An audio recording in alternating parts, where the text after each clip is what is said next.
रियासी की फिजाओं में इन दिनों भक्ति, संस्कृति और परंपरा की खुशबू घुली हुई है। यहाँ की 135 साल पुरानी रामलीला आज भी उसी शिद्दत और जुनून के साथ निभाई जा रही है जैसी इसकी शुरुआत साल 1890 में हुई थी। मशालों और लालटेन की टिमटिमाती रोशनी से शुरू हुई ये परंपरा अब आधुनिक रोशनी, रंगीन साज सज्जा और संजीव अभिनय के साथ भव्य रूप ले चुकी है। दुर्गा नाटक मंडली की ये रामलीला सिर्फ एक धार्मिक नाटक भर नहीं बल्कि आस्था और अपनी जड़ों से जुड़े रहने का एक प्रतीक बन गई है। यही वजह है कि न सिर्फ स्थानीय लोग बल्कि विदेशों में काम करने वाले युवा भी हर साल नवरात्र के मौके पर अपनी मिट्टी की खुशबू में यहाँ सांस लेने लौटते हैं।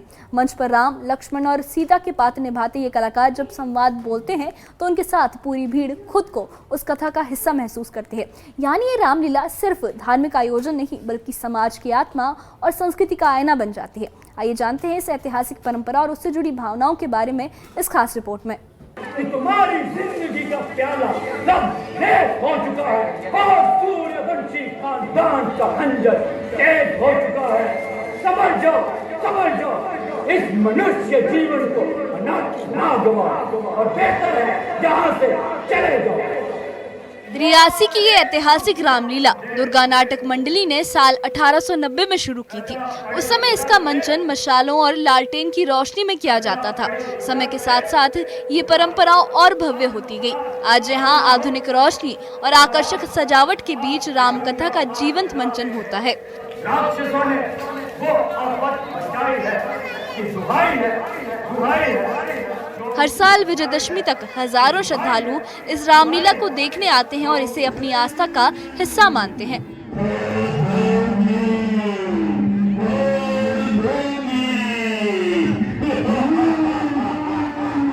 जो धार्मिक कार्य आपके क्षेत्र में हो रहे हैं, चाहे मैं ये नहीं कहूँगा कि ये रामलीला से ही जुड़े, कुछ भी तरह का धार्मिक जो कार्यक्रम हो रहा है उसमें कृपया भागदौड़ लगाएं, उसमें हिस्सा लें। उसका कारण ये है कि जब ऐसी चीज़ों से आप जुड़ते हैं तो आपका मन एक शांत रहता है। आगे पीछे भटकने की बजाय वो आपका माइंड टोटली यहाँ पे धार्मिक चीज़ों में डाइवर्ट होगा। जब धार्मिक चीज़ों में डाइवर्ट होगा तो आपका जो आजकल जो आप देख रहे हो हमारा जो माहौल चल रहा है, नशे की तरफ युवा बढ़ रहा है, तो उसका कारण मेन यही है कि युवा जो हमारे हैं वो काफ़ी चीज़ों में एक्टिविटी नहीं लेते, जैसे स्पोर्ट्स में भी नहीं है, सिर्फ खेल कूद में भी नहीं वो पार्टिसिपेट करते। तो शायद एक वही रीज़न है कि वो जब उनके पास कुछ है नहीं करने को और वो दूसरी तरफ अपने आप को डाइवर्ट कर लेते हैं। जब इस तरह की एक्टिविटी से जुड़े रहेंगे तो उनके मन में बहुत शांति मिलेगी और कुछ अच्छी ही चीज़ें सीखेंगे और आगे आने वाली पीढ़ी को भी वैसा सबक देंगे। इस बार रामलीला का आकर्षण बने हैं अतुल केसर। वो स्पेन में सॉफ्टवेयर इंजीनियर के तौर पर काम करते हैं, लेकिन पिछले 6 साल से हर नवरात्र छुट्टी लेकर रियासी लौटते हैं ताकि रामलीला में अपना किरदार निभा सके। अतुल कहते हैं कि चाहे वो कहीं भी हो, रामलीला उन्हें अपनी जड़ों से जोड़े रखती है। उन्होंने कहा कि वो चाहे दुनिया के किसी भी कोने में हो, यहाँ आकर जो आनंद और अपनापन मिलता है वो कहीं और नहीं मिल सकता।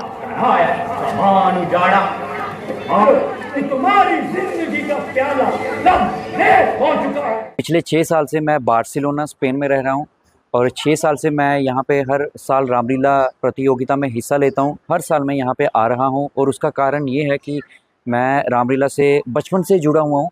बचपन में हम छोटे छोटे किरदार निभाते थे, तब से ही इंटरेस्ट वो जगह रहा और बाहर जाने के कारण भी ये मुझे चीज़ हर साल में मैंने ये पर्टिकुलरली ये एक महीने का टाइम पीरियड रखा होता है। और मैं सॉफ्टवेयर इंजीनियर हूँ, IT में काम करता हूँ, पर आपको पता है 1 महीना थोड़ा सा मुश्किल होता है छुट्टी के लिए, तो मैं बीच में थोड़े दिन वर्क फ्रॉम होम करता हूँ, थोड़े दिन यहाँ पे रामलीला में हिस्सा लेता हूँ। उसका कारण यही है कि ये हमें बचपन से ही बहुत इंटरेस्ट है इसमें और वही शायद कारण है कि जो मुझे ये चीज़ खींच लाती है यहाँ पे। रामलीला यहाँ सिर्फ धार्मिक नाटक नहीं बल्कि आस्था और भावनाओं का प्रतीक है। इसकी साज सज्जा, भव्य मंच और भक्ति में संगीत दर्शकों को अपनी ओर खींच लेता है।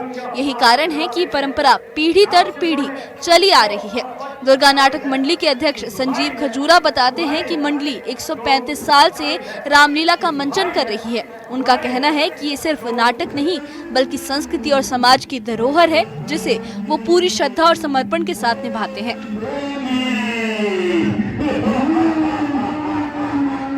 रियासी का एक ऐतिहासिक एक बट वृक्ष है जिसे 1890 में हमारे बुजुर्गों ने लगाया था।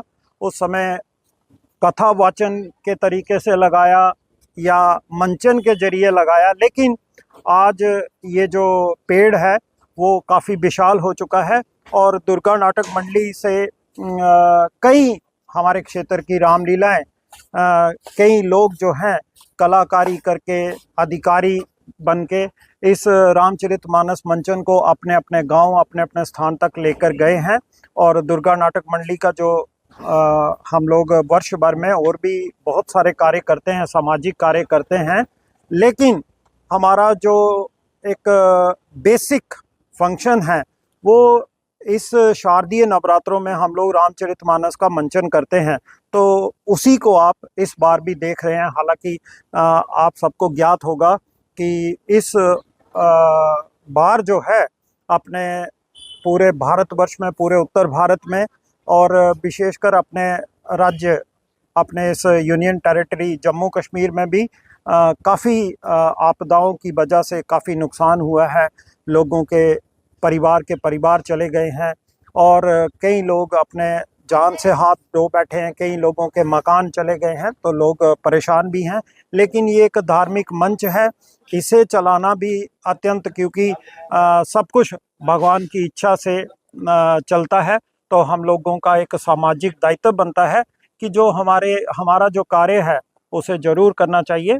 तो हम लोग इस कार्य को कर रहे हैं। 20वीं शताब्दी से ही इस रामलीला ने न सिर्फ रियासी बल्कि आसपास के जिलों में भी अपनी पहचान बनाई है।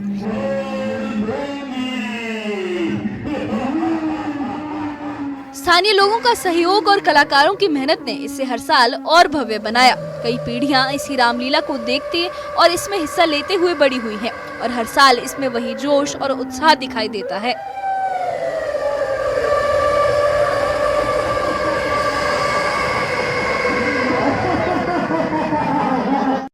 रियासी की 135 साल पुरानी रामलीला ये साबित करती है कि सच्ची भक्ति और संस्कृति की सेवा सीमाओं पर निर्भर नहीं होती। चाहे स्पेन से लौटकर अतुल जैसे युवा मंच पर आए या स्थानीय कलाकार दिन रात मेहनत करें, ये रामलीला सिर्फ परंपरा नहीं बल्कि आस्था, जुड़ाव और संस्कृति की जीवंत मिसाल है, जो आज भी उसी ही चमक के साथ जारी है जितनी इसकी शुरुआत के समय थी।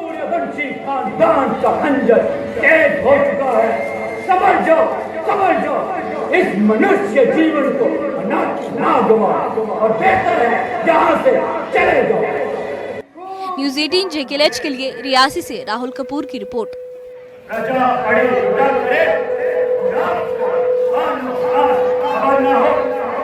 महाराज, आपके गंगा पार इलाके में राक्षसों ने वो आफत मचाई है कि दुहाई है। तो ये थी रियासी की 135 साल पुरानी रामलीला की कहानी। एक ऐसी परंपरा जो समय और सरहदों से परे जाकर आज भी उतनी ही जीवंत है जितनी 19वीं सदी में थी। यहाँ सिर्फ अभिनय या मंचन नहीं होता, बल्कि ये आस्था और संस्कारों की वो डोर है जो पीढ़ियों को एक दूसरे से जोड़ती है। यही वजह है कि स्पेन जैसे दूर के देशों में काम करने वाले युवा भी इस आयोजन के लिए हर साल लौट के आते हैं, क्योंकि उन्हें ये लगता है कि ये उनकी पहचान, उनकी मिट्टी और उनके संस्कार की जड़ है। रियासी की रामलीला ये साबित करती है कि जब संस्कृति और भक्ति एक साथ चलते हैं तो परंपरा कभी पुरानी नहीं होती, बल्कि हर साल और भी निखर कर सामने आती है। यही है इस धरोहर की असली ताकत, एक ऐसा संगम जहां रंगमंच, भक्ति और समाज की भावनाएं एक सूत्र में बनकर आने वाली पीढ़ियों के लिए मिसाल बन जाती है। इस बारे में आपकी क्या राय है, हमें कमेंट बॉक्स में अपनी राय जरूर बताइए और इससे जुड़े अपडेट्स के लिए और ऐसी ही खबरों के लिए हमारे चैनल के साथ बने रहिए। हमारे चैनल को सब्सक्राइब करिए। शुक्रिया।